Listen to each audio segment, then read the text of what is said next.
In late December, the Northside Housing Shelter in the Uptown neighborhood was hoping for a miracle. The shelter provided food, showers, and 72 beds for its adult male residents. Despite pleas from the community, it was unable to raise the $100,000 in funding it needed. The residents were scheduled to be evicted just before Christmas.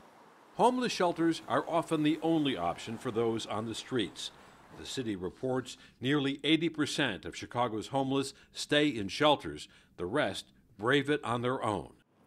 Erica Young is one of those who found herself alone in Chicago with her 3-year-old son Jamari and nowhere to go. I was in a domestic violence situation with my ex-husband, and it wasn't safe for me or my child, so I chose to leave Florida to come back to Chicago. The biggest challenge was your child looking up to you, asking you where you're going, where you're going to eat, where we're going to sleep, where we're going to go, not having the answers for them, being out in the cold, just walking Chicago feeling like you just have nobody but yourself. Young says she's been diagnosed with depression, PTSD, and bipolar disorder. She and her son bounced around from shelter to shelter. The constant moving made it difficult for Young to get back on her medications. The waiting list was just 2 or 3 months long just to get evaluated, and another 2 or 3 months just to get back on my medication. So I had to pretty much go cold turkey without it. I had a lot of crying spells, couldn't eat, couldn't sleep, didn't want to be a bother with nobody, didn't wanted to be alone, just wanted to just disappear, feel like a butterfly and just fly away. While some shelters could provide adequate support, others were unsafe, even dangerous, particularly with Young caring for a small child.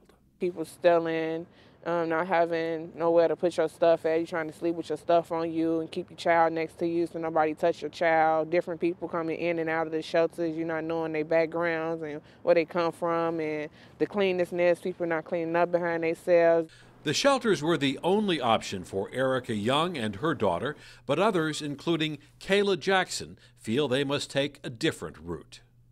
I was kind of battling with the fact of me being transgender. I have always been really scared of what people would think of me, and a homeless shelter was not a place I would want to be. Jackson was kicked out of her home in her early 20s and began hormone therapy to transition to becoming a woman. She was diagnosed with depression.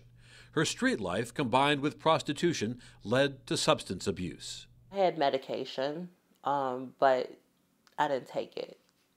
I didn't take it because I was too busy drinking and smoking marijuana to just take away everything. Their stories are not unique. Experts say the high concentration of mentally ill on the streets can be traced back to a shift in treatment away from mental hospitals.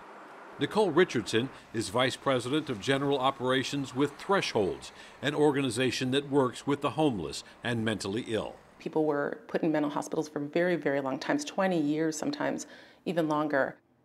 In the 70s, deinstitutionalization came along, and so they emptied out mental hospitals without having service provision for those folks.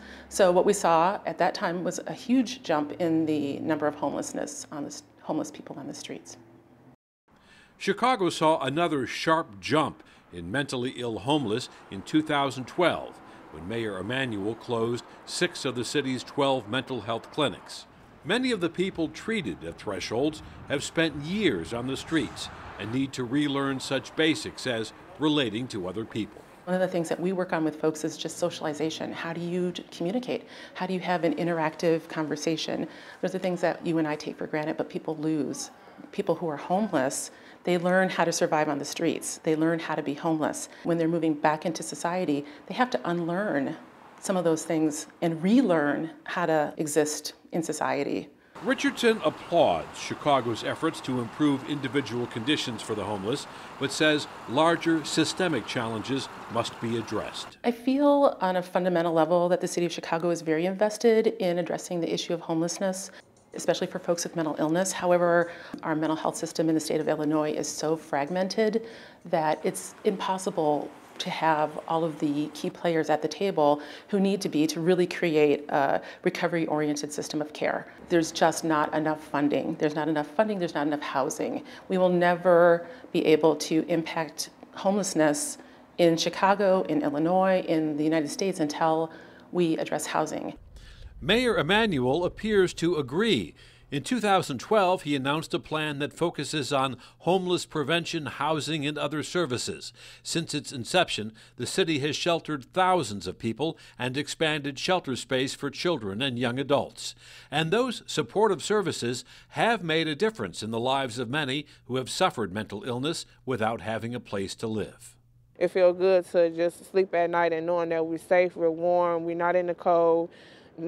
It's a very good feeling. It makes motherhood much better too. Y'all go through stuff. No one is perfect. And if you feel like you can get through it, you can, because look at me, look where I'm at, you know. I have everything that I ever wanted.